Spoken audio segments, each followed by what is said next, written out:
Olá, sejam todos muito bem-vindos. Aqui é a TV Cresce, canal 8 do Cresce, 8ª região de Brasília.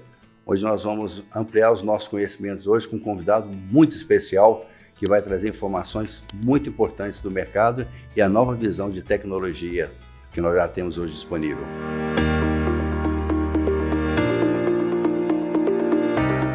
Daniel Claudino, muito obrigado pela sua presença. Você que é um palestrante, escritor, uma pessoa que tem uma visão mercadológica muito importante para a gente e com certeza você trará para todos os nossos amigos corretores da sociedade de modo geral o que você tem de melhor e que vai poder acrescentar para todos nós que estamos ansiosos em ouvir suas palavras. Muito obrigado, Acha, pelo convite. Vamos conversar, tenho certeza que vai ser uma oportunidade boa para falar do celeirão onde eu comecei no mercado imobiliário, foi aqui em Brasília. Então, tenho não só trazendo conhecimento de fora, né? Morei muito tempo fora e trabalhei no mercado brasileiro, mas em particular nessa cidade que eu gosto tanto. Antes de qualquer coisa, eu gostaria de cumprimentá-lo por esse livro aqui, A Natureza do Mercado Imobiliário. Uma das melhores obras que eu já vi sobre o mercado. Essa visão ampla, moderna, um espectro extremamente interessante, profissional, uma pesquisa muito bem feita. Você realmente está de parabéns com esse livro. Eu gostaria, se todos os corretores tivessem a oportunidade de lê-lo, tenho certeza que a sua capacidade profissional vai ampliar em muito, porque realmente é uma obra de arte que você tem nesse livro. Imagino que a pesquisa foi bastante demorada e detalhada. Obrigado pelos elogios e, de fato, foram 2 anos de pesquisa. A grande dificuldade que a gente tem ao escrever é a síntese, né? Pô, mas o cara escreveu tantas páginas, é o contrário. A gente escreve às vezes 800 páginas e tem que depois sintetizar em 200 e torná-la numa linguagem mais acessível. Então, a ideia é que não seja... para quem está começando no mercado imobiliário ou é um curioso do tema, é um livro que eu recomendaria. Para quem vai se aprofundar, vão vir outros na sequência que vão ser mais técnicos do que esse. Inclusive, vamos aproveitar algumas primeiras perguntas sobre temas que estão no livro que eu achei muito interessantes.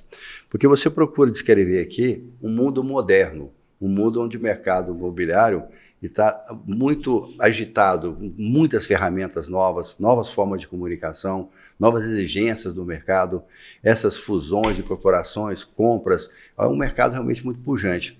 Na sua experiência, qual que você acha que está sendo a evolução disso? Qual a leitura que você faz desse momento de agora? Bom, primeiramente queria cumprimentá-lo, porque eu falo para alguns canais do mercado imobiliário, e você teve esse cuidado de ler o livro para poder fazer a entrevista. Não é qualquer um que tem essa dedicação, ainda mais no seu tempo, que já é dedicado a outros temas. Sobre o livro, na verdade, a gente, quando começou a escrever, a gente considerou um vazio que vocês mesmos, eu escuto aqui, pelo menos andando aqui no Cresce DF, da 8ª região, eu vejo vocês brigando muito pela educação do corretor, pela evolução do corretor. Claro. E quando eu comecei a ouvir isso há alguns anos, não posso deixar de citar uma pessoa que está até na capa do livro, tem um significado importante para mim, que é o Diego Gama. Como ele é um entusiasta da educação do corretor, a gente percebia que tinha um vazio de escrita. Por quê? Porque quando a gente pensa em mercado imobiliário, a gente vê livros de direito imobiliário e muitos papers, estudos sobre o segundo setor, que seria a indústria de transformação. A gente tem que lembrar que o mercado imobiliário ele é tão exótico e tão próprio, tão particular, que tem uma ciência tão própria que dificilmente a gente consegue aplicar modelos teóricos ao mercado imobiliário. Primeira diferença, primeira excentricidade desse mercado ele é o quê? Segundo setor ou terceiro setor? Verdade. Você, por um lado, tem a construção civil, você tem imobiliários de lançamento, então você tem a indústria de transformação, portanto, do ponto de vista acadêmico, você está no segundo setor. Agora, quando você pensa em intermediação imobiliária, prestação de serviço, captação de imóveis, venda, locação, tudo, administração, você está falando de segundo setor, que é o setor de serviço, terceiro setor, perdão, que é o setor de serviços. Então, ele por si só já tem essa complexidade. Então, você tinha ou papers falando muito, Abrainc, Sebic, dados sobre o segundo setor, você vê num jornal de grande circulação ou na TV, você vê falando muito de segundo setor, e não vê falando do cara que gera emprego, que gera renda, que realiza sonhos, que é o corretor e a imobiliária, que presta serviço. E aí, por ter esse vazio, a gente quis escrever. A primeira escrita levou umas 800 páginas. Eu falei, a editora falou, isso não é comercial, né? Isso não é uma bíblia, né? Então, a gente separou em 3 partes. O primeiro livro que já está pronto, o segundo que está saindo, e o primeiro ele fala do empreendedor e do gestor. E o segundo fala muito de uma pegada histórica, atualidade e futuro, então que é o ontem, hoje e amanhã. Então, no segundo a gente vai falar propriamente da história. Nesse aí a gente fala de práticas atuais e no recorte do tempo atual. E a gente vai conversar mais sobre isso, mas para mim não me alongar na resposta, o que eu já posso provocar como reflexão ao escrever esse livro a gente tinha aqueles anúncios de jornais, naqueles bloquinhos, aqui em Brasília era o Correio Brasiliense, o Jornal de Brasília. Comecei assim. Veio a internet, vai acabar os corretores, porque agora a transferência do conhecimento do imóvel vai para a mão do cliente, depois veio o Google, agora vieram as Big Techs querendo desintermediar, agora veio o ChatGPT e o corretor está aí. Né? Então, em alguns países do leste europeu, para poder facilitar a imigração, eles conseguem fazer até você ganhar, sem ter ido ao país, você consegue ganhar a cidadania. Mas lá a gente não consegue fazer 3 coisas no leste europeu. A gente não consegue casar virtualmente, a gente não consegue separar virtualmente, a gente não consegue vender um imóvel virtualmente. Vender imóveis, muitas vezes, eu já fui corretor, sou ainda porque eu tenho o meu CRES ativo, mas eu não atuo na área. Mas a gente sabe que, às vezes, o que um cliente quer ver é só um olho no olho dizendo não, pode comprar. E a gente vai falar sobre as novas gerações, mas as novas gerações ainda mais são simpáticos ao corretor de imóveis. Por quê? Porque eles não querem ter que se preocupar mais com escolher o imóvel, nem para investir, nem para morar. Eles querem confiar em alguém que possa cuidar disso para eles que eles possam olhar para outras coisas. A gente sempre discute isso. Ele pode não querer comprar, mas alguém vai ter que construir para ele morar, né? Aliás, você tem um lado aqui que se discute muito aqui, que é um lado até humano ou filosófico, que as pessoas precisam morar em algum lugar.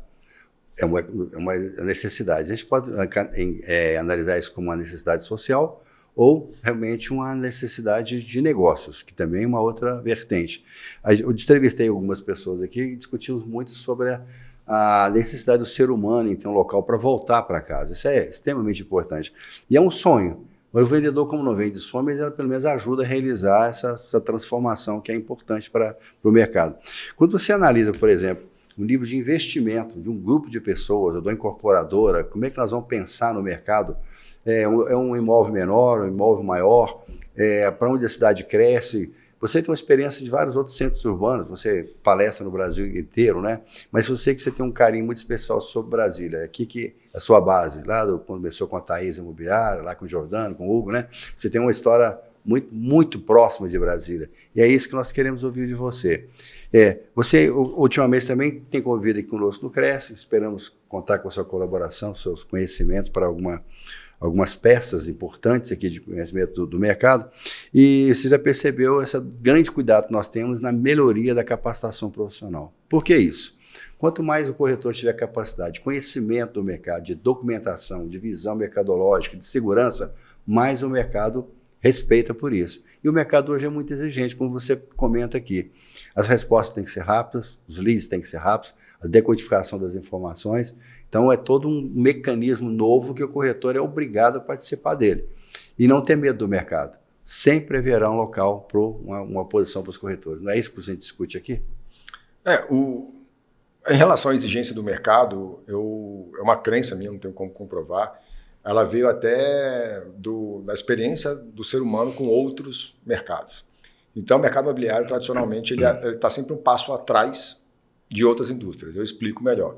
Então, antes de eu sentir a necessidade de que o mercado imobiliário precisava melhorar, se aprimorar em seus processos de tecnologia, eu me deparei com a facilidade do Netflix, que eu consigo mudar de canal com facilidade, eu consigo selecionar, pausar, YouTube, e aí eu já citei alguns exemplos na nossa conversa anterior sobre o Uber, você ter a facilidade. Veja, a gente hoje em dia, Asher, eu mesmo sou assim, nossa, eu estava vindo para cá, não podia atrasar, e eu vi o Uber, ele estava marcando que ia demorar 8 minutos para me buscar, eu achei aquilo um absurdo, meu Deus, 8 minutos, gente, como é que era antigamente? Eu chamava o táxi até achar, todo o processo era 20 minutos.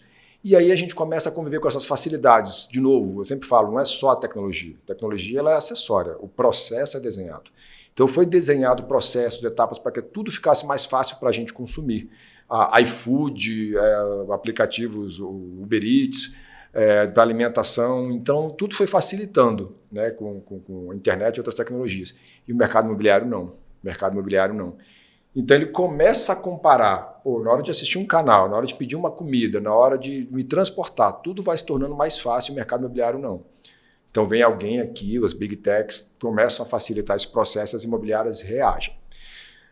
Então, a gente acabou tendo a nossa melhoria de serviço muito provocada, na minha opinião, pela reação a quem atuou melhor, dentro e fora da nossa indústria, do nosso mercado. Já a questão de melhoria do corretor que você trouxe, ela é importante porque tem uma máxima que é da mercadologia. Se você tem um concorrente começando a atuar mal, você ganha vantagem, porque o seu concorrente não está bem, então você vai sair na frente. Agora, quando todo mundo atua muito mal, você não sai na frente, você queima o mercado. Você começava aqui no Brasil a ter uma percepção negativa do serviço de corretagem, de intermediação imobiliária. 2 fenômenos foram importantes para a proteção disso. Um deles é a própria atuação do CRES, que é muito mal interpretado. Lógico que o CRES é aquele pai e o pai às vezes tem que punir. E aí você tem aquela percepção... Uma autarquia federal, pode esquecer disso. Uma autarquia federal. Ela tem burocracias, ela tem taxas e ela penaliza. Então ela tem essa visão e ainda tem a componente política porque ela tem um processo eleitoral. Então ela tem, na sua natureza, uma série de cargas que não são simpáticas, mas são necessárias. A gente viu um decreto, não vou citar aqui detalhes, mas um dado decreto do passado aí que estava querendo enfraquecer a força do CRES e algumas pessoas gostando disso. Ora, se a gente tirasse o poder do CRES naquele momento... De todos os conselhos, de modo geral, né? De todos os conselhos, você além de diminuir a normatização e a fiscalização, você ia permitir que grandes empresas de fora começassem a captar e vender imóveis por telemarketing, sem prestar uma contrapartida de atendimento qualificado e ainda eliminando todo o empreendedorismo que a gente tem nesse setor. Então, hoje eu percebo que existe uma consciência melhor dos corretores que atuam. Eu acho que o mercado está de parabéns, porque é um mercado resiliente. A gente passou aqui aí se for contar a história aqui o Plano Collor, né, confisco, alta de juros. É o único mercado, você vê banco quebrando, você vê mercados fazendo grandes rupturas com o seu modelo, empresas falindo, mas você vê imobiliárias de 50, 60, 70 anos no Brasil se reinventando e continuam trabalhando. A adaptabilidade dessas pessoas é muito importante. E hoje, se eu tivesse que dar um recado para o corretor de imóveis, de que sim, é fácil. Hoje é fácil entrar no mercado imobiliário. Mas se ele... Manter a diferença. Mas se você não se qualificar e não se unir, não entender que o seu colega trabalhando mal, ele vai estragar não só a imagem dele, mas de todo o mercado. Se você não tivesse essa união, que eu vejo muito mais nos Estados Unidos do que aqui no Brasil, de união dos corretores, de apoio um com o outro, de fidelidade de trabalho, de parceria. Se não houver esse movimento de parceria, a gente não consegue evoluir enquanto mercado perante o consumidor. Eu terminei agora um ciclo, você vai ser o fechamento desse ciclo, porque nós tomamos um cuidado muito grande em entender sobre redes. Por que as redes hoje são tão exitosas? O que elas têm de ponto positivo em relação a isso? Algumas cuidam muito bem do corretor entrante, educam, treinam, ensinam direitos, ensinam obrigações, uma visão de mercado, um atendimento, tem esse cuidado. As outras já cuidam de imobiliárias. E dentro das imobiliárias, embaixo desse guarda-chuva, seus corretores.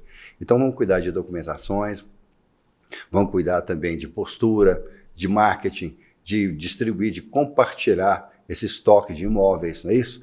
E alguns estão nacionais, outras mais internacionais, você tem uma visão ampla, mas todas elas têm uma coisa que é comum, tá? Qualificação, segurança de mercado. E todas elas respondem umas novas tecnologias. A forma de captação está diferente, a forma de apresentar o imóvel está diferente, a forma de demonstrar esses imóveis, o atendimento, o CRM, tudo existe, toda uma nova tecnologia que o corretor tem que estar habilitado para isso hoje. Então, como essa sua visão é bastante técnica, você descreve aqui com muito detalhe todos esses ambientes, possíveis ambientes, os cases de sucesso, todos os players do mercado. Essa análise é interessante. Como é que nasceu essa empresa, como é que ela cresceu, como é que ela foi adquirida ou incorporou outra. Vão crescendo esses grandes núcleos, esses grandes volumes de negócios, as qualificações, a tecnicidade de todos eles. Se o corretor não se ambientar nesse novo mundo, a tendência dele de fracasso é muito grande. Porque ele não consegue sobreviver sozinho. É ruim, por um lado, mas é bom porque ele é forçado a sair de uma zona de conforto e responder ao mercado da mesma forma. Você pensa que há uns anos atrás as pessoas consertavam ferro elétrico, liquidificador, para onde foram esses profissionais? Foram realocados. Todos estão trabalhando novamente, mas em nichos diferentes, com nova tecnologia, com nova leitura. Os montadores de computadores são diferentes, os desenvolvedores de projetos são diferentes, o pessoal de TI é diferente e o corretor, de alguma forma, está nesse mesmo meio. Por isso que você está de parabéns com todas essas análises que você fizeram até agora, viu? Obrigado. Ô, Claudino, você também participa de alguns grandes grupos de palestrantes, né? Como o Summit, o Cúpula, né? Me fala um pouquinho disso aí, como é que funciona esse sistema, o tamanho desses eventos estão sendo, o público que vocês estão alcançando, todo esse network que sai desses eventos que são tão populares e importantes hoje para o mercado imobiliário. Os eventos, de maneira geral, em qualquer indústria que a gente vai analisar, aqui no Brasil e fora, eles têm uma componente que pouco se fala, que é importante, que é a altivez do mercado. É uma forma da gente ter a vaidade, o orgulho de falar, cara, o nosso mercado é capaz de produzir grandes eventos, grandes ícones, grandes líderes. E recentemente teve um ranking que foi criado das 100 personalidades que mais influenciam. Inclusive você está no meio, né? No mercado imobiliário, eu fiquei entre os 50, eu fiquei até surpreso. Parabéns, fiquei sabendo.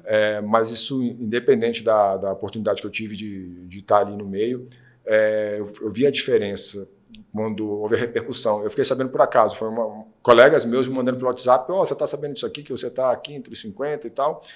E aí o próprio Imóvel Report, que é uma das empresas da Cúpula, fundada pelo Rodrigo Werneck, o próprio Werneck conversou comigo sobre isso, então eu sabia que estava tendo essa pesquisa, era uma pesquisa aberta, né? Ou seja, as pessoas falavam o primeiro nome que viesse à cabeça, os 10 primeiros nomes que viessem à cabeça, não era uma lista que tinha nomes. Então é espontâneo. E isso foi importante por quê? Porque é importante a gente ter referência, é importante a gente ter ícones, é importante a gente ter, não digo ídolos, que não é uma palavra que eu gosto muito, né, que a idolatria ela cega a gente. Referência vai bem. Mas a referência é de você falar, cara, tem alguém ali que se esforçou, que estudou, que é uma referência, deixa eu seguir, por que esse cara se destacou, que prática, que exemplo que ele pode trazer. Então isso dá altivez, isso dá uma certa autoridade, dá uma certa vaidade do bem pro mercado, sentir orgulho de si mesmo e dos seus. E o evento também vem com essa componente. Então, eu vou falar da que é menos falada, que é essa componente de reconhecimento. Será que o nosso mercado é capaz de produzir grandes eventos? Como, por exemplo, em telecomunicações, você tem grande Expo Telecom, você tem grandes Web Summit das startups, você tem grandes eventos pelo mundo e pelo Brasil, em outros mercados, por que não no mercado imobiliário? Então, desse ponto de vista, eu acho importante você valorizar o mercado e, consequentemente, atingir outros públicos. Curioso, acho, uma vez eu fui para um Conecta, muitos anos atrás, que era do grupo Viva Real, Zap OLX, e no Conecta, quando eu cheguei lá, naquele evento, foi até antes de existir o Cúpula Summit, tinha um monte de gente de branco nas cadeiras atrás. Falei, o que é isso? Eram vários médicos. Esses médicos de São Paulo, eles ganhavam dinheiro, mas não sabiam como investir. Eles queriam saber como funciona o mercado imobiliário, como funciona o mercado de imóveis, para que ele pudesse investir. Então, a gente impacta demais a vida das pessoas e a forma como a gente se veste para ir numa festa, por analogia, é a forma como a gente se veste para ir para o mercado imobiliário. E quando eu falo vestir, é uma metáfora. A gente tem que se vestir de conhecimento. Quando a gente estuda, lê, participa desse tipo de congresso, faz network, de lá a gente continua. O evento ele acaba em 2, 3 dias, mas depois a conversa com aquelas pessoas que você se relacionou ali continua. Quando você vê uma feira de tecnologia com players, com fornecedores, com palestras, você começa a ter insights que o presencial te dá e o virtual ainda não te dá. Então, você com essa formação, com essa continuidade, com esse network que você constrói, para mim o principal é o network, porque o network continua, o evento acaba, você consegue se desenvolver e, consequentemente, prestar melhor serviço para o seu cliente. O que eu acho que o cliente espera de um corretor de imóveis? Eu faço sempre essa analogia, acho, se me permitir me estender na resposta. Se você for para um médico, quem que é o cliente?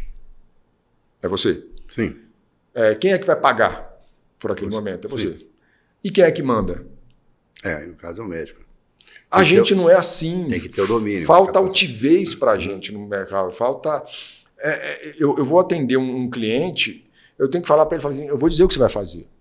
Você vai esperar um pouco, a gente vai olhar um outro imóvel para você, acho que esse não vai ser um bom investimento, sua família. A gente tem que dizer o que ele espera que a gente fale. Tem que adquirir essa credibilidade, né? Não é, Exato. Não funciona um mando simples. E essa credibilidade é com estudo e trabalho. Vou visitar um imóvel amanhã com o cliente. Vou fazer uma comparação. Eu estive em Feira de Santana agora, cidade fantástica. Fiquei surpreso, assim, não conhecia tanto, e falo isso com um certo constrangimento. E eu fui estudar a cidade. E quanto mais eu estudava a cidade, mais eu ficava encantado. Por quê? Porque a palestra que eu fiz lá é única, nunca mais vou fazer na minha vida.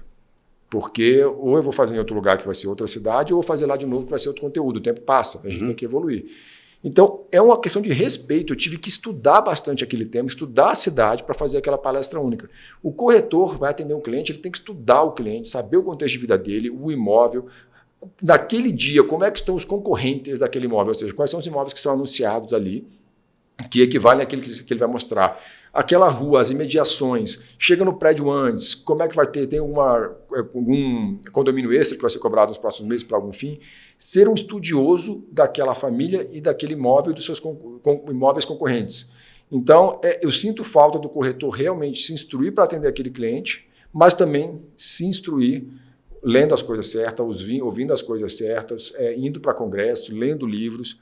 A forma como você se expressa, tem estruturação de ideias, organização na hora de você se expressar para o seu cliente, representa o mercado imobiliário. E você ser atendido por vários bons corretores só reforça, porque esse cliente vai começar a disseminar a ideia de que procure um corretor de imóveis profissional, procure uma imobiliária.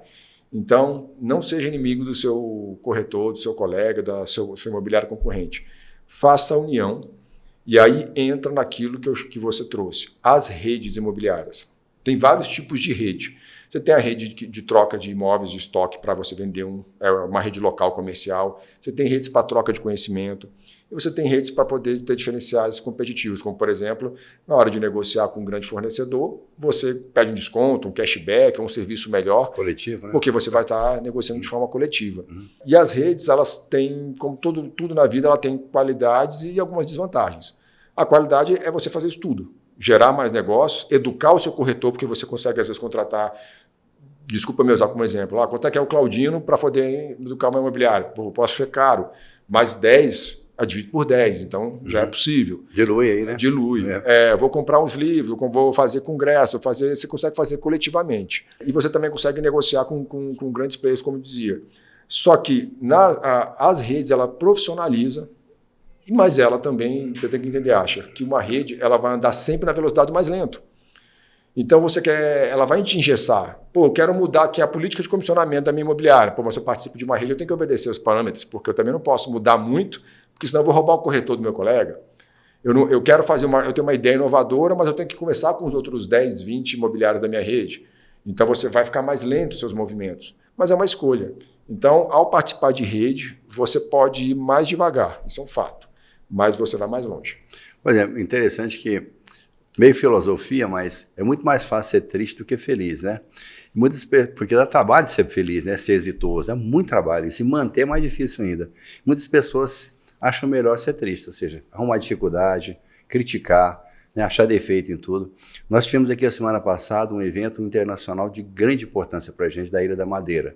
Investidores de Portugal, da Europa de modo geral, cases de sucesso de corretores brasileiros que são muito bem remunerados. E a corretora fala assim, não, o corretor brasileiro não tem a capacidade de assimilar isso. Eu acho isso um desperdício falar uma coisa dessa. O investimento alto desse nível, trazer informações, negócios volumosos, uma amplitude enorme de investimentos, e alguém achar que o corretor, isso é menosprezar a nossa classe. Né? E você tem corretores de seguros, você tem corretores de investimentos, você tem corretores imobiliários. Todos eles têm o seu próprio comportamento, as suas exigências, a formatação de cada um, o estudo básico de ingresso. E o ingresso, a régua de ingresso do corretor, realmente, eu particularmente acho muito fraca, muito baixa. E o mercado exige muito mais do que isso. Então, todos esses cursos, oportunidades que tem de investimento, oportunidade de cursos, oportunidade de palestras, até essa conversa que nós temos aqui agora, são de extrema importância para a evolução profissional das pessoas. É importante que nossos amigos tenham essa leitura, né? E se aproveitem dessa oportunidade, não é isso? Eu tenho uma outra frase que eu costumo dizer, que a sua profissão tem o tamanho que você der a ela. Então, eu tive uma vez um jantar, quando eu comecei porque eu comecei assim eu trabalhei com telecomunicações, por muito tempo, depois eu fui para o exterior, foi até como eu descobri o mercado imobiliário. Você no Canadá? Um bom tempo? Não, foi no Oriente Médio. Aí no Oriente Médio eu fui trabalhar com marketing, e aí tive que estudar na Inglaterra, fiz um curso lá. Uma coisa é você turistar em inglês, outra coisa é você negociar em inglês. Eu fiz umas 5 semanas lá de inglês instrumental em Oxford. Quando eu voltei para o mercado imobiliário do Middle West, do Oriente Médio, você tinha aquele choque, né? Uma cidade muito velha, que a maioria vivia de aluguel, uma cidade nova, que era Bahrein, Dubai, Doha, aquela região toda estava aterrando um mapa para construir. E eu tive aquele choque no mercado imobiliário que nem passava na minha cabeça trabalhar. E eu falei, como é que está funcionando no meu país? E aí eu voltei para o Brasil para trabalhar com isso. Foi quando a Thaís Imobiliária, você falou bem, tá na dedicatória do meu livro, o Jordano Garcia Leão, meu pai profissional. E se o Jordano é meu pai profissional, o Hugo tem que chamar de meu irmão profissional. Pois é, ótimo. Parabéns ao grande empresário que é o Jordano, viu? Tem nos ajudado muito aqui no Cresce. É um ser humano acima até do profissional. Isso. E aí, quando eu comecei a atuar no mercado imobiliário, eu tinha sido gerente de marketing da Vivo Telecomunicações, já trabalhei em outras empresas de telecomunicações, Brasil Telecom, TCO, enfim. Então, eu já tinha uma história construída, especializações, me formei aqui na UNB, me formei aqui em Brasília. E quando eu fui entrar no mercado imobiliário como corretor, eu vi que tinha um certo choque, assim, como se ser corretor pudesse ser um caminho errado, uma vez que eu já tinha muito estudo e formação. Parece que quem não tivesse esse desenvolvimento pessoal poderia ser corretor, quem tivesse não, era uma coisa meio confusa para mim. Dá para entender. Não sei se dá para entender. Você estudou tanto para virar corretor? Eu tentei evitar essa frase, mas era bem isso. E aí eu estava num jantar uma vez, e na mesa eram colegas conhecidos, não me lembro agora se era um casamento de alguém, o que era, alguma confraternização. E aí tinha um médico, advogado, engenheiro, empresário, sei lá mais o que na mesa. E aí uma pessoa... E aí um colega meu, eu tinha visto ele em outra situação, corretor. O pessoal fala assim às vezes, não sei se está assim ainda hoje, você pode me dizer, acha. O que você faz? Aí a pessoa responde assim, eu sou corretor. Ah. O quê? Sou corretor de imóveis. Você é corredor? Não, eu sou corretor de imóveis. É uma coisa assim que... E aí eu fiquei com vergonha, né? Parece que tem um constrangimento em falar da profissão. Faz sentido. E aí, quando eu fui para o jantar, fiquei com isso na cabeça. Chegou lá, o pessoal perguntou, eu sou administrador de empresa, empresário, professor universitário, tinha uma série de coisas que eu podia me apresentar. E aí uma pessoa virou assim, você, não sei o que você é, Claudino? Você é o quê? Eu sou corretor de imóveis. Aí o pessoal ficou um pouco assim, mas me fala aí como é que está o mercado. Bom, o mercado está assim. Aí eu comecei a me expressar com altivez, com segurança, bem atualizado em relação ao cenário macroeconômico, a influência da taxa Selic no comportamento de consumo, o metro quadrado, e uma série de aspectos técnicos e também contextuais, ambientais sobre o mercado imobiliário e também de como aquilo influenciava, impactava a vida daquelas pessoas que estavam ali na mesa. Ao final do jantar, uma das pessoas que estava com um filho lá que devia ter uns 18 anos, recém-feito, falou assim, como é que faz para o meu filho virar corretor de imóveis? Olha que maravilha. Então, a altivez, a importância, o tamanho que a sua profissão tem é baseado em quanto você tem orgulho dela. Olha, para você ver, a gente percebe sempre nas cerimônias aqui de ingresso de novos corretores uma quantidade considerável de pessoas que têm uma outra formação profissional de nível superior, estou falando de engenheiros, de advogados, de arquitetos, coisa e tal, que agregam a profissão de corretor de imóveis. Esses profissionais, quando entram no mercado, com a experiência que eles já têm, eles entram num nível muito alto, que é muito importante isso, porque ele vai conversar no mesmo nível com seus clientes. Isso é primordial. Nós fizemos uma palestra esses dias na Imobiliária de Brasília, onde dos 38 corretores, apenas um, me parece que não tinha nível superior. Todos tinham. Então você percebe o nível de indagação, sabe? O nível da indagação de cada um, o nível de preocupação de cada um e como é que eles colocam as dificuldades do mercado numa visão bem diferente. Com a informação que eles passaram, porque as pessoas que têm nível superior aprenderam a pesquisar o mercado, não são só reativos. Então, quando tem um problema, uma situação, ele sabe onde pesquisar aquilo, ele aprendeu a fazer isso na faculdade. Então, as decisões dele são basadas em coisas mais técnicas, sem achismo. Então, ele tem uma capacidade. Então, um advogado, por exemplo, que é corretor, tem uma facilidade muito grande de analisar a documentação. Um arquiteto de verificar a estrutura de um prédio, um arquiteto, um engenheiro de verificar a qualidade física do do empreendimento. Então, quando você junta tudo isso, você passa a ter uma qualificação maior. Isso é muito bom para o mercado. Não estou menosprezando quem não tem nível superior. Não é isso, entenda que isso. Só que ele vai ser muito mais prejudicado, vai ter mais dificuldade de expor suas ideias. A experiência de vida vale muito para a sua carteira imobiliária. 10, 15, 20, 30 anos de carteira, você fez muitos negócios, você fez muitos contatos, não é isso? Só que na hora de você fechar um negócio hoje, às vezes você expor o seu estoque que você tem para venda, uma outra pessoa que jovem, mas tem uma capacidade de comunicação melhor, uma forma, um lead, uma forma de um tráfego pago, uma formatação, consegue te bater nisso. A gente tem que estar nivelando pelos dois lados e aprender no nosso dia a dia. Duas observações sobre o que você trouxe, que é muito legal.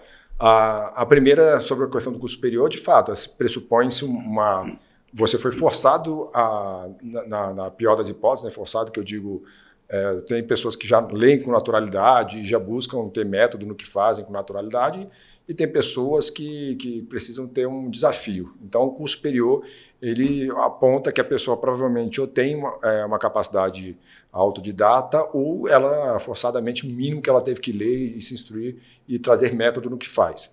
E, em última análise, acha aquela pessoa que poderia ter sido publicitário, poderia ter sido advogado, poderia ter sido outra coisa, e preferiu ser corretor de imóveis, e isso então já pode realmente, de fato, nivelar por cima esse grupo. Mas só fazendo um parênteses, hoje não se olha muito, pelo menos lá fora, para curso superior. A Google e a Amazon abriram uma sucursal recentemente em Toronto, onde eu sou radicado, né? Eu morei os últimos 5 anos lá, estou aqui uns 2 anos em Brasília e pretendo voltar lá para um processo de cidadania que não vem ao caso comentar. Mas, nesse tempo que eu estive lá, observando o mercado imobiliário, mas também outros mercados, essas duas empresas, Amazon e Google, elas abriram muitas vagas, né? Acabaram de abrir operações em Toronto. A Toronto pretende ser a nova São Francisco da América do Norte, e com vários estímulos, inclusive as startups. E, na hora de abrir vagas, eles deixavam bem claro, não se exige curso superior. Por quê? Porque hoje se contrata comportamento e se ensina técnica. Então, tem muitos empreendedores do mercado imobiliário, eu acho isso lindo, que terminaram através de supletivo o segundo grau para poder conseguir o CRES, porque se não fosse isso, nem o segundo grau teria, e vai ter um Porsche na garagem. Não que matéria seja atestado de qualquer coisa, mas ele é um reflexo de que alguém pode sonhar em ter ganhos financeiros para sua família baseado no empreender no mercado imobiliário. Então, essa é a primeira observação. Não necessariamente curso superior, e sim porque, por exemplo, ninguém me cobra meu diploma de nada, né? Das minhas especializações, das minhas MBA, pós, graduação, ninguém me cobra, ninguém quer saber do papel, quer saber se eu sei me expressar, se eu sei do que eu estou falando.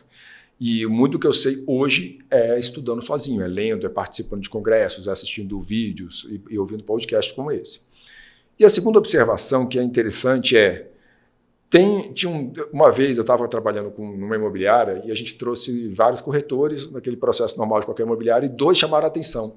Eles eram motoristas da PGR, ou seja, eles trabalhavam lá, 8 horas por 36, algo do tipo, tá? Posso estar errando aqui.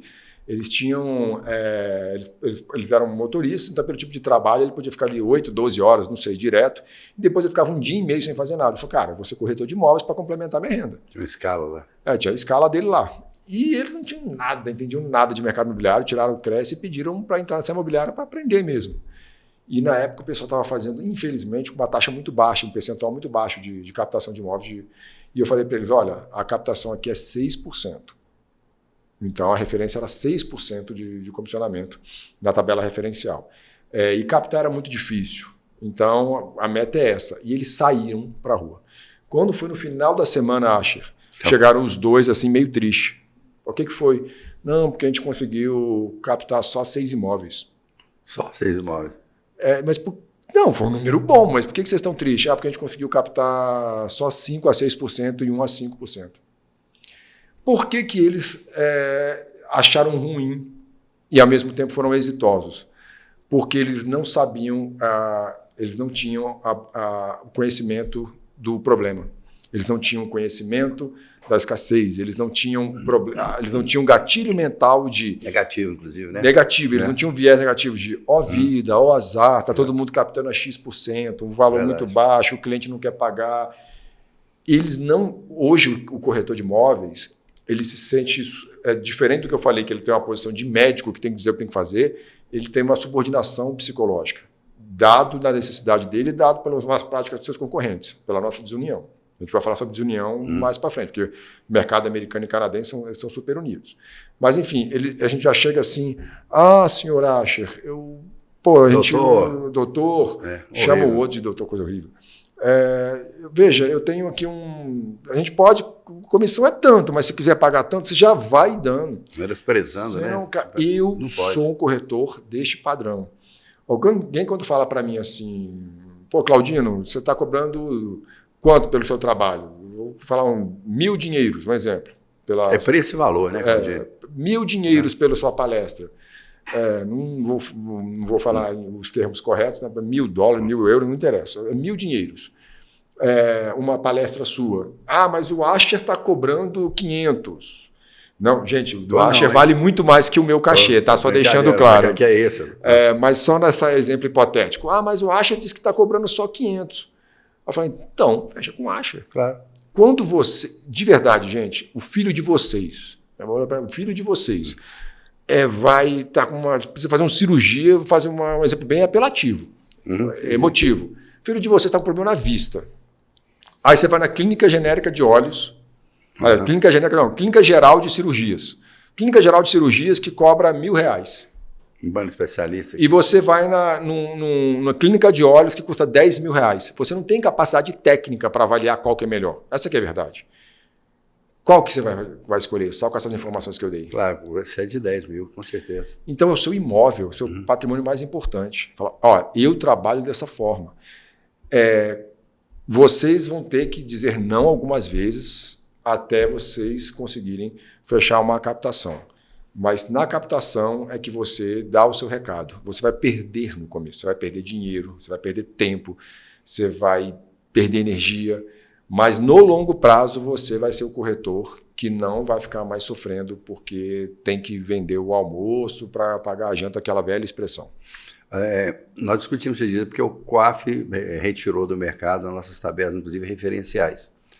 Foi ruim. Por um lado, foi. Pelo lado, bom. Você pode captar hoje, é livre comércio, 5, 6, 8, 10, 12%, nada te impede de você faça isso. Vai depender do quê? Da sua credibilidade e da sua forma de negociar. O que eu não gosto é um leilão negativo. 5 para um, 4 para outro, 3, daqui a um dia acaba a profissão, não pode ser assim. E a qualificação vale muito. Aqui a gente estava falando sobre preço e valor. O meu preço é esse, porque o meu valor é alto. Então, saiba que eu vou cobrar o meu preço justo, porque o meu trabalho vai valer a pena para você. Uma vez um corretor falou assim, um cliente falou, 5%, tem um colega seu que cobra 3%, falei, tem outro que cobra 1%. Não é barato, né? Agora eu vou te cobrar 6 depois para consertar o que esse cara vai fazer, porque não é possível um profissional cobrar um valor desse. Então ele vai fazer alguma coisa ruim. Agora, se o corretor não sabe dar valor no trabalho dele, imagine o que vai fazer com o seu imóvel. Né? Você não sabe dar valor nele, imagina o seu imóvel. Ele vai destruir seu imóvel. Então essa responsabilidade, essa maturidade tem que ser do mercado. Não pode ser de outra forma. E só vamos conseguir isso com capacitação profissional. Não tem outro jeito. Você comentou sobre os Estados Unidos. É muito comum você ter 2 corretores, um que atende o vendedor e o comprador. E essa ideia de que a comissão será dividida já é automática. É natural isso. Quando a gente faz parceria no Brasil, as pessoas não entendem, mas nós estamos fazendo exatamente isso. Se alguém tem um imóvel para vender e você traz um cliente para comprar, você está atendendo o comprador e o outro vendedor. Esse é o tipo de parceria saudável. Mas a pessoa querer ganhar tudo, 100% de zero, continua sendo zero. Não vai ter jeito, não?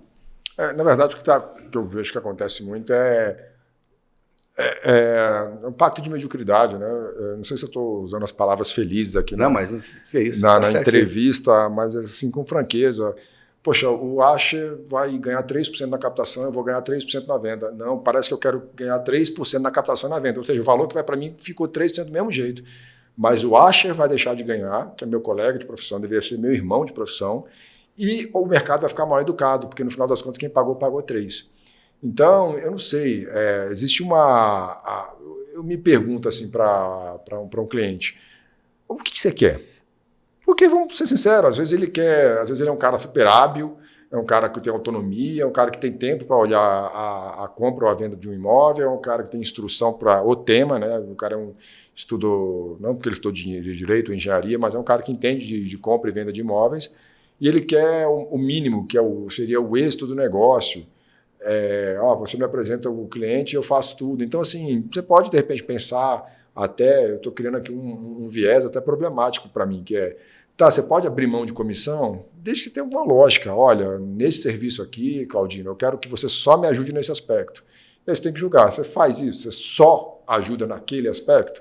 Se sim, pode ser que você dê alguma concessão de desconto no negócio. Mas, então, eu vou dar um exemplo. Eu quero só que você... Esse só é muito relativo, toda vez que eu falo só, né? Só me arruma o cliente, o mais difícil é o cliente. É simples, né? Mas se eu fizer algum contrato, se eu fizer a escritura, se eu fizer... Primeiro, eu nem faria. Ou eu faço tudo ou não faço nada. Porque se você faz parte do trabalho e a outra parte o cliente se dispõe a fazer der errado, você tem corresponsabilidade. Sim, com certeza. E você vai gastar, às vezes, muito tempo numa coisa que vai te deixar uma renda muito baixa. Então, assim, eu acho que, para mim, o corretor ele tem muita dificuldade de dizer não, porque ele não tem um planejamento financeiro. Se eu preciso ter uma renda no mínimo de 5 mil por mês para poder me manter, eu vou ter... todo corretor já tem uma bela venda. Sabe, aquela coisa... não é difícil falar sorte, né? É perigoso falar sorte, mas você tem aqueles momentos que você trabalhou muito e não deu certo, aqueles que você, esbarrou e fez uma venda que você nem se esforçou tanto. Fato é que quando você ganha uma grande comissão, por mais apertado, por mais que você queira comprar um sapato novo, um relógio, trocar de carro que está uma dívida, deixe esses 30 mil lá. Deixe esses 30 mil na poupança. Esses 30 mil parado numa poupança vai te gerar muito dinheiro por conta dessa componente psicológica. Você vai trabalhar tranquilo, você vai captar imóvel a 5%, 6%, você vai ter mais clientes, você vai estar mais altivo, você vai vender melhor, você não vai parar de perder tempo porque aquele cliente está te usando e não vai fazer nenhum negócio, você vai saber dizer não, você vai estar melhor, você vai estar assim com mais energia, as coisas vão conspirar a seu favor porque você tem 30 mil lá. E se no primeiro mês você não conseguir fechar nenhuma venda, você tira 5, que era aquele seu mínimo. No segundo mês você tira mais 5 e você vai trabalhando com qualidade. Vai chegar no terceiro mês, cara, não tem erro. Você vai, aquele monte de não que você deu, vai virar um fim, o cara vai te ligar porque... Olha, Asher... A segurança que você passou, né? A tranquilidade. Eu falei que lá que eu não queria pagar os 6, eu queria 3, você falou 6, vamos fechar em 4,5? Não sei, de repente faz sentido. Então, ou bônus se você vender até tal prazo, vamos criar formas alternativas, já que tiraram a tabela referencial, mas que seja para cima. Então, o que eu aconselho o corretor é difícil, mas quem consegue ter a sua poupança... pode ver, o corretor que tem a sua meiazinha são os que geram mais negócios, porque ele nunca está com a faca no pescoço e ele está sempre fazendo o melhor negócio. Você não tem que se sujeitar a qualquer coisa, porque você não está preocupado de não ter o dinheiro do próximo mês, porque ele já está guardado. O Diego, inclusive, gravou um riozinho esses dias falando sobre esses honorários aí, fez uma analogia interessante. Se você, por exemplo, tem uma comissão normal de 5% a 6%, as pessoas vão dar preferência na negociação do seu imóvel. Se você tem uma comissão de 3, vai ficar mais no finalzinho da fila, que é natural isso. Você vai realmente, a sua reciprocidade vai ter seu maior rendimento. Isso é muito comum acontecer isso. Aí você, digamos que você com os honorários contratados de 5% a 6%, você consegue vender esse imóvel em 90 dias. E a 3 vai ter mais dificuldade, demora 6 meses. Essa diferença dos 3 meses da aplicação vai dar superior ao que deixou de te pagar. Às vezes a pessoa não faz essa conta. E o pessoal trabalha, todo mundo, não, vamos fazer uma parceria, esse imóvel aqui é só 3%, vai dar 1,5% para cá, não mexer com esse negócio não. Entendeu? Então você, de alguma forma, você desestimula. Outra coisa que a gente tem falado bastante é o tal da exclusividade. A exclusividade é bom para quem? Para o corretor ou para o proprietário do imóvel? Né? Se você me permitir comentar a primeira parte primeiro, pois não, primeiro você deu um exemplo do Diego.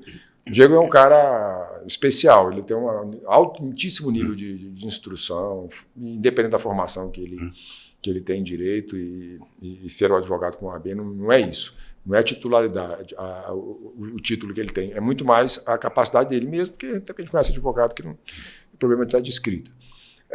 Então, além de ser um cara muito instruído e muito habilidoso nas palavras, ele é um cara muito honesto, muito olho no olho.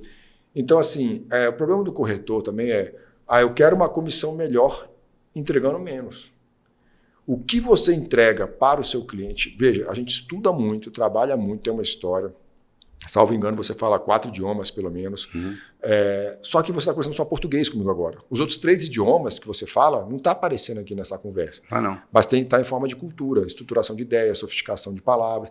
Então, você às vezes estuda muito uma prova para cair 5%. Então, você estuda muito o mercado imobiliário, estuda muito tudo, tem sua experiência de vida e o seu background, mas você tem ali 5, 6, 7, às vezes 15 minutos no máximo para falar com o cliente. Ali você tem que causar uma boa impressão. Ali você tem que mostrar que domina o que você está falando, mostrar que você propriedade tem... mesmo, né? Propriedade. Segurança, né? Segurança, para o cara falar, cara, vamos para a clínica de olhos pagar mais caro para o nosso filho, ou vamos deixar o nosso imóvel com o Diego Gama, porque é melhor. Então, tem esse aspecto. Então, às vezes, o corretor ele quer... E outra coisa que você trouxe, é verdade, tem uma imobiliária vou dar 2 exemplos. Uma de Recife, que é a Nogueira.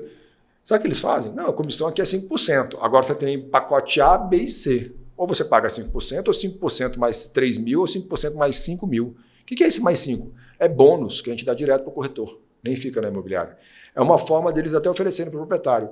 Proprietário, se você quiser colocar um bônus, caso venda seu imóvel, você vai fazer, a gente vai colocar um destaque nas redes sociais lá para vender seu imóvel e internamente a gente vai colocar olha, imóvel do Asher que é aqui na 305 Norte. Mesmo, dá mais motivação. Faz um barulho, todo mundo corre atrás. É parecido até com o que a gente faz na hora de anunciar num portal vertical.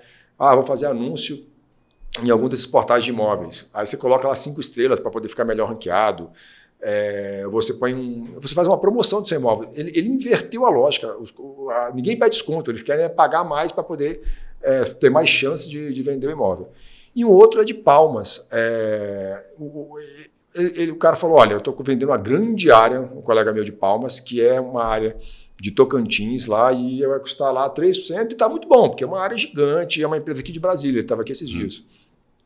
Ele começou a trabalhar, e para isso ele teve que começar a participar das pessoas do negócio, ou seja, dividir comissão. E ele virou para o comprador, olha, o vendedor vai pagar os 3, mas você vai ter que pagar 3 também, porque eu comecei a dividir. Ele falou com franqueza. E outra coisa... Combinado não sai caro, né? E você vai ter que... eu estou economizando aqui na negociação 300 mil a menos que você vai ter que pagar, porque eu baixei o preço. E ele falou sem vergonha, a gente tem medo de ganhar dinheiro, medo de pedir dinheiro. Então a gente fala assim, o cliente não tem medo de pedir desconto, mas tem medo de fazer um contraponto. Então ele virou para o cliente assim, falou assim, cara, a gente combinou isso, mas agora é o seguinte, está ficando impossível continuar o negócio, porque eu estou tendo que dividir comissão. Você vai ter que pagar a parte da comissão, até porque eu estou baixando, você não vai nem perder dinheiro nisso. O cara, tá bom, pode fechar. Então a gente tem que saber pedir, saber negociar. Você me fez uma pergunta no final que eu acabei esquecendo. Deixa eu abrir um parênteses sobre isso aí. Esse compartilhamento de honorários é super legal, não tem nem problema nenhum, desde que não seja escondido. Se está claro, se consta em contrato a participação tanto de vendedor como compradores desses honorários, essa divisão, não tem nenhum problema. O que é ruim é omitir um do outro. Você vai ter problema talvez na escritura, no imposto de renda, no próprio rendimento seu. Então aí não é justo fazer esse tipo de coisa, não. O que é mais importante, a exclusividade, para o corretor ou para o proprietário do imóvel? Não sei se eu consigo fazer essa distinção, mas a importância para os dois. Primeiro, eu realmente não acredito na exclusividade no sentido de que ela é uma regra universal, ela deveria ser assim em todo o Brasil, em todo o mundo. Existem circunstâncias em que eu mesmo vou querer exclusividade, como por exemplo, se eu tenho um imóvel, e aí fica esse ensinamento, eu tenho um imóvel que ele é difícil, eu tenho um galpão que vale 50 milhões, ele vale os 50 milhões para um público muito específico. Sim. Então, é difícil imaginar que isso tem que ser com exclusividade. Eu não acredito na exclusividade também compulsória. Se tivesse uma regra, uma lei que falasse, não é obrigatório dar exclusividade. Isso aí é complicado.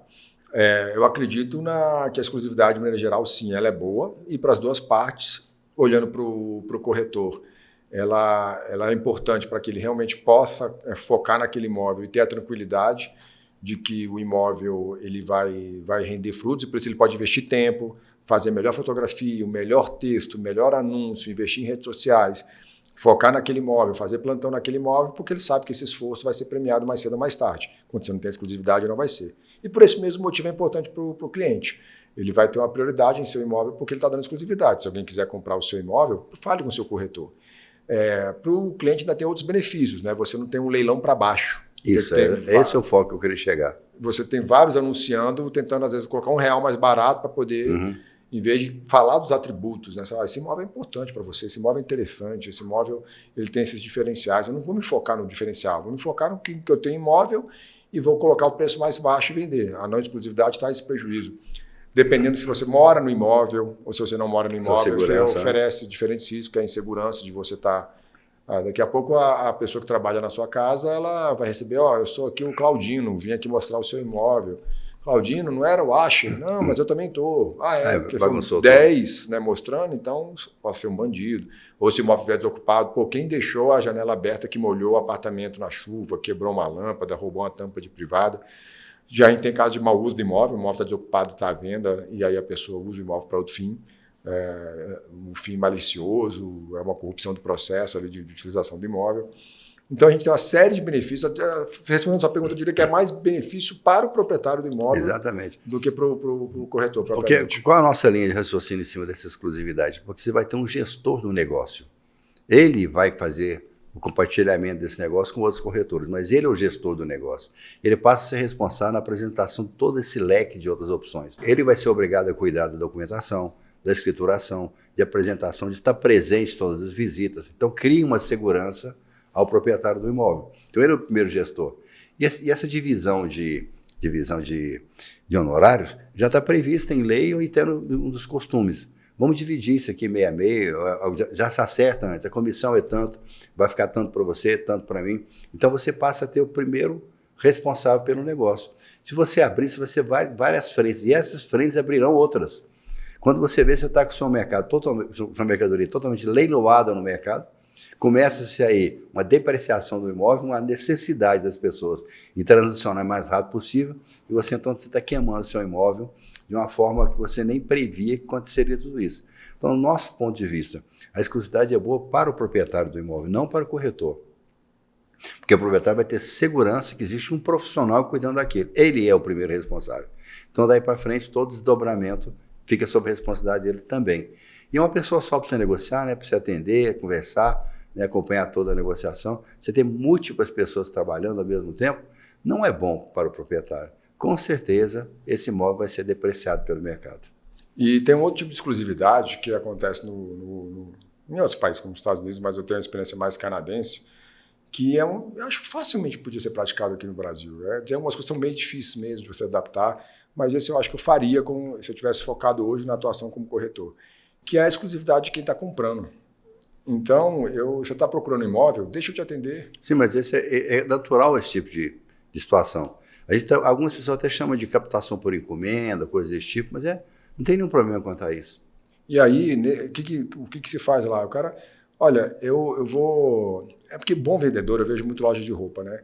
Você olha assim, cara, tem que ir ali comprar uma gravata. Você sabe que você está indo comprar uma gravata, mas o vendedor não sabe. Uhum. Então, o vendedor que é focado no produto, quando você vai comprar gravata, ele vai, nós temos essas aqui. Ficou boa para você? Acabou. E o cara que é focado no cliente vai falar, você está indo para algum evento, é um casamento? Não, é porque, na verdade, eu tenho uma entrevista, e aí o cara sabe a melhor cor para uma entrevista, que combina com o melhor terno que ele tem, daqui a pouco já vende uma camisa que vai ficar melhor, e aí ele realmente focou no cliente e ainda fez a maior venda. Quando você foca no cliente comprador, ele vai... Vou falar um exemplo óbvio aqui. Eu estou pensando em comprar um loft, um duplex, ou o que for. Para você, para sua família, minha mulher está grávida, a gente quer um imóvel maior, mas se sua mulher está grávida, vai ficar subindo e descendo a escada. Para mim, é bem melhor vender um loft, porque eu já tenho na minha carteira. Né? Mas se eu procurasse um outro imóvel, você conquista o cliente entendendo a situação dele e fala, eu vou achar o seu imóvel, eu vou achar o melhor negócio, eu vou achar o melhor preço, eu vou acompanhar você, não vou abandonar você. Se você fala isso para o cliente, com técnica, com conhecimento, e, de novo, a forma como você se expressa, ela seduz o cliente, ela transfere confiança. Então, você tem a exclusividade de comprar. Então, a exclusividade de compra é uma coisa que a gente briga pouco. A gente fala muito de captação de imóvel com exclusividade e não de comprador. Eu trabalharia isso. É interessante esse foco aí que você até comenta com muita propriedade. O corretor vende serviços, né? A não ser que o imóvel seja dele para ele poder assinar a escritura. É isso? Então, essa capacidade de fazer a leitura do cliente, levar para ele uma melhor condição, o que está no bolso dele, a capacidade financeira dele, a necessidade realmente de investimento dele, talvez uma área que ele não vai utilizar, endividar de uma forma, num período errado. Cada dia você tem que aprender mais sobre matemática financeira, de legislação, de engenharia, de arquitetura, né? De esses relacionamentos interpessoais, entender a necessidade de cada um. Isso é ser profissional. Isso nada é mais mínimo, disso. a gente está muito mal acostumado. A gente tem um corretor que eu gosto bastante aqui de Brasília, ele visita lojas de materiais de construção, ele é quase um arquiteto. Então, eu sempre dou esse mesmo exemplo. Quando uma vez ele falou assim, o que é um silestone? Silestone é uma pedra, para mim é uma marca. E aquele material daquela marca serve para você, de repente, colocar uma bancada na sua casa que seja bonita, não seja um preço muito caro, quanto seria um granito ou o que for. E ele sabe distinguir essas pedras, ele sabe o que é um gesso, uma sanca, ele sabe o que é um porte-couché, por que o pé direito é importante. Então, ele tem aquela noção para poder falar do quanto que ele vai interferir no conforto acústico ou no conforto térmico daquele imóvel. Então, isso é básico, você é corretor de imóveis, tem que saber isso, a parte jurídica e processos. E mais, você falou da matemática financeira, que eu acho também que é elementar. Eu tinha um corretor espanhol lá no Canadá, que atendia um colega meu, e ele queria comprar um imóvel no Canadá, que é muito difícil, é muito caro. E ele falou assim, cara, você não vai comprar esse imóvel agora. Você vai comprar esse imóvel menor, porque você consegue comprar, você aluga por esse que está num bom preço aqui que eu achei para você, e você consegue juntar esse dinheiro que você ainda tem aqui e deixar investido, que vai te dar tanto de retorno, em X anos você consegue o imóvel que você quer, o melhor momento é esse. Ele tinha feito essa conta. Uma engenharia financeira, é isso. Tinha uma outra cliente aqui em Brasília, uma outra corretora aqui de Brasília, que trabalhava com o Tarek, com o Rafael Roda, que hoje estão na TRK. Ela havia um cara de fora que muito rico, ele queria uma casa que fosse aquela casa do lago com vista, e não achava aquela casa. O que ela fez? Olha, você vai alugar este apartamento aqui, que já está semi-mobiliado, que não era o que ele queria, mas está no preço bom, você paga um ano adiantado, já ganha esse desconto. Com o dinheiro que você ainda tem no orçamento, dá para comprar essa clive, era uma pirambeirazinha, era um terreno com a clive que, ou seja, permitia que ele fosse construído com uma vista infinita para o lago, que ela achou, já vendeu o terreno e já vendeu o projeto de um arquiteto que aí sim ia construir em um ano, enquanto ele estava alugando aquele apartamento, tudo dentro do orçamento. O aluguel por um ano, a pirambeira e o projeto de arquitetura e a construção. Ela foi uma corretora completa e solucionou o problema do cliente. Ela não ficou ali, tem que achar esse apartamento empurrando aquele imóvel que ele não queria. Então, hoje a gente fala isso, parece utópico. Para mim, isso é o elementar. E corretor de imóveis que se aprofundar, estudar isso e aprender isso, o corretor de imóveis hoje, e aí faço uma crítica à nossa classe, a gente parece entendedor de cartório. A gente entende pouco de cliente, pouco de obra, pouco de marketing imobiliário, e sendo que isso tudo é exigido para tirar o crédito. A gente pode discutir sobre o que é um corretor ou imobiliários que fala de alto padrão, né? E aí a gente discute o seguinte, alto padrão para quem compra ou para quem vende. Porque se uma pessoa está comprando o máximo da capacidade financeira, o alto padrão dele é esse, ele está no limite do investimento dele, né? Então, se você vai vender uma casa, Minha Casa Minha Vida, ou Verde Amarela, para uma pessoa, ele está ali no limite, é o maior negócio da vida dele, de alguma forma. Então, não é porque um imóvel custa 4, 5, 8 ou 10 milhões de reais que ele tem uma importância diferente para o comprador, porque cada um está dentro da sua capacidade de investimento. Então, o meu alto padrão é esse, aquele que me satisfaz no momento, né? Mas eu queria, acho que a gente já está até se encaminhando para o final. Sim. Aqui, eu queria pelo menos essa mensagem mandar. Eu acho muito ruim quando a gente encara, cara, este cliente eu tenho que dar aquele atendimento. Porque, por exemplo, ele é alto padrão, ou porque, aproveitando o que você disse, para aquele cliente é muito importante. O como você atende seu cliente não pode ter a ver com o cliente, tem a ver com você. O meu serviço sempre vai ser de excelência. A minha entrega sempre vai ser boa. Eu sempre vou dar o meu melhor para aquele cliente, não importa se é de 100 mil reais a compra dele ou se é de 10 milhões a compra dele. Eu tenho um compromisso comigo mesmo de dar a minha melhor entrevista aqui, me dar a melhor entrevista ali. Se eu for fazer uma palestra para 2.000 pessoas, como eu já fiz, vai ser a melhor que eu puder. E se eu tiver que falar para 15 pessoas que você pediu, pô, Claudino, vamos ali fazer uma palestra para 15 pessoas, eu tenho que dar o melhor para aquelas 15 pessoas.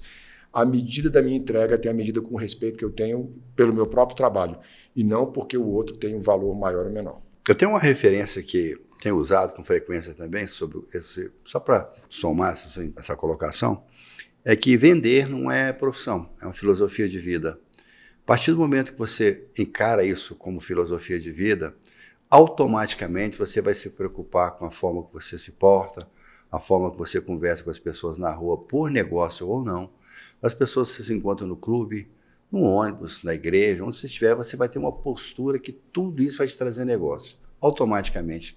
Então, tem uma história de uma pessoa aqui no Brasil, de um corretor, que estava jogando sinuca num bar pequenininho aí, e tinha um rapaz lá brincando com ele, coisa e tal. Aí ele falou: o que você faz? Eu sou corretor de imóveis. Ó, que bacana isso aqui. Eu tenho um amigo meu que está precisando de alguém que mexer com os imóveis dele. Ele falou: não, será um prazer atendê-lo. Sabe o que era o amigo dele? Era o dono de um shopping. E ele pegou um shopping inteiro para administrar, através de um joguinho de sinuca de um rapaz que estava lá brincando com ele. Você nunca sabe onde está uma grande oportunidade de negócio. Então, se você tem essa postura naturalmente, todos os negócios chegarão a você. Não precisa ser especificamente naquele foco. Quero isso, quero isso, quero isso. Não, seja natural. Isso tudo acontece na vida com muita maestria, viu? Isso é muito bom. Então, legal. Meu caro Daniel Galdino, muito obrigado pela sua participação aqui. Bastante, mas eu acho que nós vamos ter que marcar mais umas 2 entrevistas dessa, porque nós não falamos nem 10% do seu livro ainda, do seu foco e das suas palestras. Quero te agradecer muito por você doar parte do seu tempo, da sua vida, da sua história para a gente, e com certeza as pessoas que estão nos acompanhando agora tirarão muito proveito. Deixo à sua disposição para você quiser acrescentar aquilo que você achar importante. Fique à vontade. Só agradecer a oportunidade, e parabenizar pela iniciativa. Eu sei que isso aqui não veio pronto. Você teve que dar muita martelada e acreditar, e que a gente possa trazer mais conteúdos aqui, aproveitar esse canal que você criou. Parabéns. Muito obrigado. Gostaria de agradecer a todos que de alguma forma nos acompanharam até agora. Entre nas nossas redes sociais, curtam, deixem seus comentários, seremos o maior prazer em atendê-los na medida do possível. E conte sempre conosco aqui do Cresce Brasília, que nós estamos à disposição e sempre tentando aprimorar o mercado imobiliário, trazendo mais segurança nas transações e tranquilidade para a comunidade de modo geral. Obrigado, Claudino. Obrigado, viu? Muito obrigado.